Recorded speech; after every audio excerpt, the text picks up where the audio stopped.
जब तक कोई शय अपने महल और मकाम पे ना हो उसकी तासीर नहीं होती।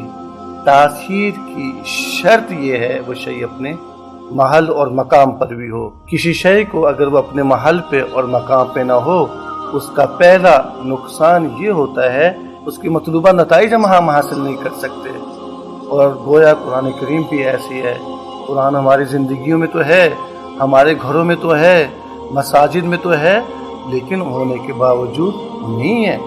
होना न होना मुसावी है, क्योंकि उसके लिए ज़रूरी है कि वो अपने महल और अपने मकाम पर हो।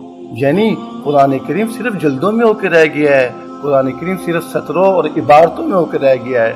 कुरान का जो असल मकसद है, कुरान का जो असल हदफ है, अपने मंजिल और अपने मकाम पर नहीं है।